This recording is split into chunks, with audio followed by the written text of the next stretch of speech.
Henderson sat at the front table, looking exhausted, dark bags under his eyes from weeks of sleeplessness and phantom hums. When it was Henderson's turn to speak, Clara stood up instead. "Before we begin," Clara said, her voice echoing in the quiet room, "we have some discrepancies in the physical ledgers provided by Mr. Henderson. Nova has helped us compile the digital audit." Nova projected the spreadsheet onto the wall. The numbers were devastatingly clear, line by line. Nova's presentation highlighted the clerical errors that added up to thousands of dollars of misappropriated neighborhood funds over 5 years.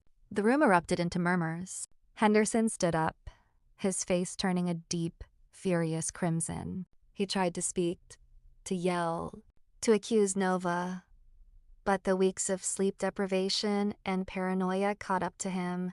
He stammered, pointed fingers wildly at innocent neighbors, and finally screamed a string of incoherent insults before storming out of the hall. The fallout was swift. Henderson was forced to resign from the HOA in disgrace to avoid legal prosecution, shunned by the neighbors he once bullied, and unable to sleep in a house that felt permanently hostile. He put a for sale sign on his lawn 3 months later. On the day the moving truck arrived, Nova stood on her porch sipping a cup of tea.